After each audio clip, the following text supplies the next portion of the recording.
গভীর রাত হয়ে গেছে, ঠিক না? অনেক রাত হয়ে গেছে ভাই, আপনারা দয়া করে, আমি এই ধরনের পরিবেশে কোনোদিন ওয়াজ করি নাই, এই ধরনের পরিবেশে আমি কোনোদিন ওয়াজ করি নাই।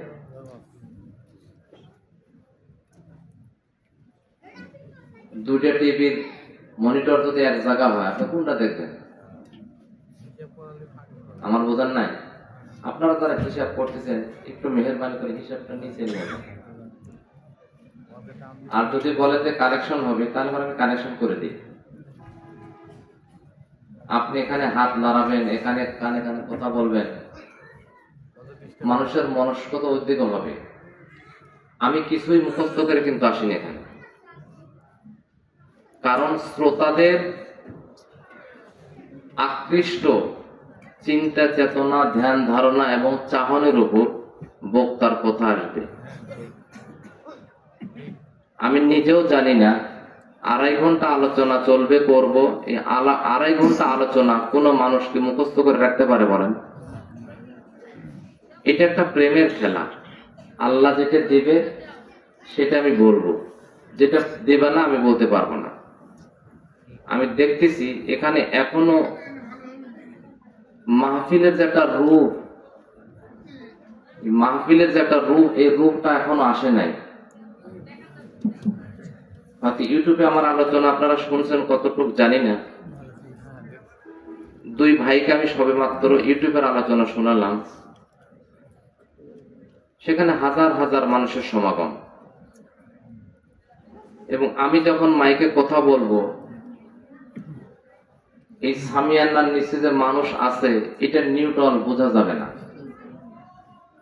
গতকালকেও আপনাদের দোয়ার বরকতে বগুড়া সোনাতলা একটা মাহফিল ছিল, সেখানে অনেক শিক্ষিত সমাজ ছিলেন। ওনাদের মন্তব্য যেটা আমাকে শোনালেন যে হুজুর, আমরা এই দীর্ঘ 2.5 ঘন্টা আমার জীবনে আমি কোথায় কোনোদিন বসি নাই, কিন্তু আপনি যে আলোচনাগুলো আমাদের সামনে উপস্থাপন করলেন, উঠে যেতেও মন চাচ্ছে না, শেষ পর্যন্ত বসেই রইলাম। একটু কষ্ট করে সুবহানাল্লাহ বলেন। আপনার সুবহানাল্লাহ, আলহামদুলিল্লাহ, আল্লাহু আকবার আওয়াজ যখন সবার মধ্যে আসবে, তখন মনে করবেন যে আল্লাহ পাকের দয়া এবং রুহানিয়াত সবে মাত্র আসতেছে। আর যখন মনে করবেন যে সুবহানাল্লাহর কথা ভুলে গেছেন, কেমন অমনোযোগী, ওই সময় পর্যন্ত আপনি মনে করবেন যে মাহফিলের যে একটা রূপ, এই রূপটা এখন আসে নাই। মাহফিলের রূপ আসার অর্থ হলো আপনার আশপাশে যে জায়গাগুলো আছে, এই জায়গা ফাঁকা জায়গার মধ্যেও ফেরেশতারা বসে যাবে।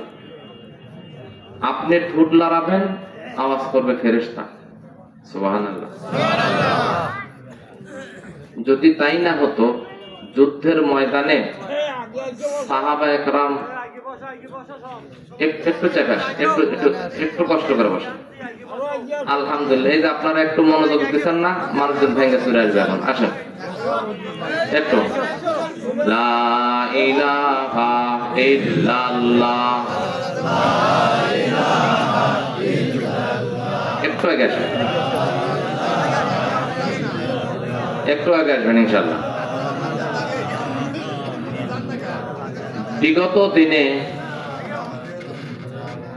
বিগত দিনে আপনাদের যতটুক মানুষ না হয়েছে, আমার একটা আত্মবিশ্বাস এবং দিলে সাক্ষী দিচ্ছে এই বছর মানুষ ওর থেকে বেশি হবে, আলহামদুলিল্লাহ।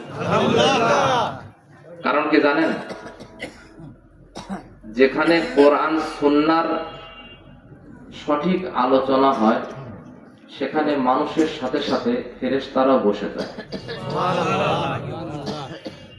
যেখানে সহি নিয়ত, ইখলাসের সাথে কথা হয়, সেখানে আল্লাহ তাআলা এলাকার মানুষের মনটাকে অটোমেটিক ফিরে দেয়। জীবনে তো অনেক সময় নষ্ট করছিস, আজকে একটু জানা, ওই মানুষটা অটোমেটিক্যালি চলে আসে। এটা আমারও বাহাদুরি না, আপনারও বাহাদুরি না। শুধু বাহাদুরি কি, আমি ইখলাসের সাথে বলতেছি, আপনারা আমলের নিয়তে শুনতেছেন, এই অন্য কিছু না। এই জন্য আপনারা দেখেন প্যান্ডেলের মধ্যে কত মানুষ হয়। আমি আপনাদেরকে আগে একটু কন্ট্রোল করে নিচ্ছি, কেউ কথা না বলি। যত কথা না বলবেন তত আল্লাহ পাকের রহমত বরকত এখানে নাজিল হবে।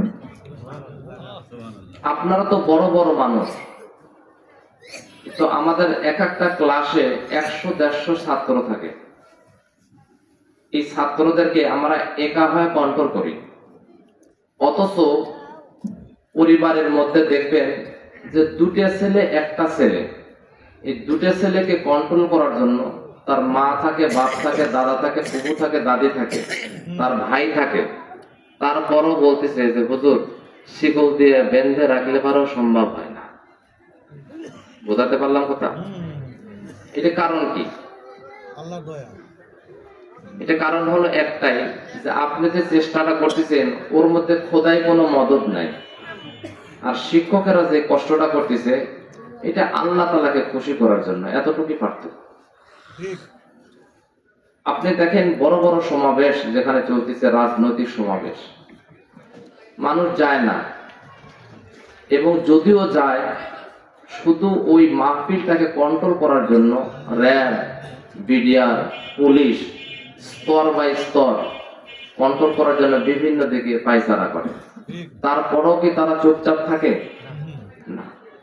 অথচ আপনারা দেখছেন বিশ্ব ইজতেমা, যেখানে লক্ষ লক্ষ তৌহিদি জনতার সমাগম, সেখানে খানা খাওয়া হচ্ছে, গোসল হচ্ছে, কাপড় নেড়ে দেওয়া হচ্ছে, ঘুমাচ্ছে, তরকারি করতেছে, ভাত রাঁধতেছে, কত ধরনের কাজ সেখানে, মার্কেট করতেছে, হাসি তামাশা করতেছে। কিন্তু যখন নামাজের সময় হয়, ওই সময় এক ভদ্রলোক গিয়ে এত আবেগের সাথে, এত বিনয়ের সাথে, এত নম্রতা ভাষায় যেন তার হৃদয়ের স্পন্দন থেকে কথাটা বলতেছেন, ভাই খামোশ হয়ে যাই, ভাই খামোশ হয়ে যাই, আমার কথার দ্বারা, আমার কাজের দ্বারা অন্য ভাই যেন কষ্ট না পায়, ভাই খামোশ হয়ে যায়। সামনে গামছা দেখা যাচ্ছে, লুঙ্গি দেখা যাচ্ছে, জামা কাপড় দেখা যাচ্ছে, একটু নামিয়ে ফেলি। একজন মানুষ তার মুখ দিয়ে কথা বলতে দেরি, আল্লাহর কসম যদি আপনারা বিশ্ব ইজতেমায় দেয়া থাকেন তাহলে দেখবেন মনে হয় লক্ষ লক্ষ মানুষ যেখানে আছে কিছুই বোঝা যায় না। কথা ঠিক কিনা বলেন? কেন? এখানে কোন র্যাব আছে, পুলিশ আছে, কথা বললে কেউ মারবে, জেল দিবে? এত কন্ট্রোল কেন এখানে? শুধু কারণ একটাই, যে সেখানে সবাই গেছে নিজেকে পরিবর্তন করার জন্য, নিজেকে নিজের আত্মসমালোচনা করার জন্য গেছে, সেখানে নিজে কিছু নেওয়ার জন্য গেছে, যে আমি গুনাহগার, যারা আছে তাদের দোয়ার বদৌলতে আল্লাহ পাক আমাকে মাফ করবে, এটাই তো কি বলেন?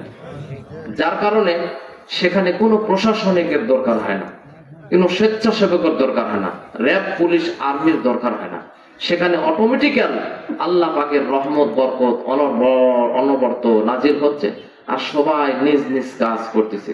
কত টয়লেটে যাচ্ছে, গোসল করছে, খানা খাচ্ছে, কথা বলতেছে, বয়ান চলতেছে, বয়ান শুনতেছে, ঘুমাসতেছে, তাহাজ্জুদ করতেছে, আওয়াবিন পড়তেছে, ইশরাক করতেছে, বাজার করতেছে, মার্কেট করতেছে, সবকিছু চলতেছে, কিন্তু কোনো বিশৃঙ্খলা নাই। কথা ঠিক কিনা বলে? এই জন্য আপনাদেরকে আমি ইখলাসের সাথে হেদায়েতের উদ্দেশ্যে আমলের নিয়তে কিছু কথা শোনার জন্য এবং আপনাদের দিলটা আমার কথার দিকে আকৃষ্ট হওয়ার জন্য 1 মিনিট সময় সবাই চক্ষুটা বন্ধ করে, মানে এই চোখ না, অন্তরের চোখ, দুনিয়ার চোখ বন্ধ করে অন্তরের চোখটা খোলা রাখবেন। খোলা রাখার পরে আপনি মনে করবেন হঠাৎ করে আমার বুকের ব্যথা, আমার মৃত্যু হয়ে গেছে। আপনজন সবাই আমার বাসা বাড়িতে চলে আসছে, ফোনের পর ফোন হচ্ছে।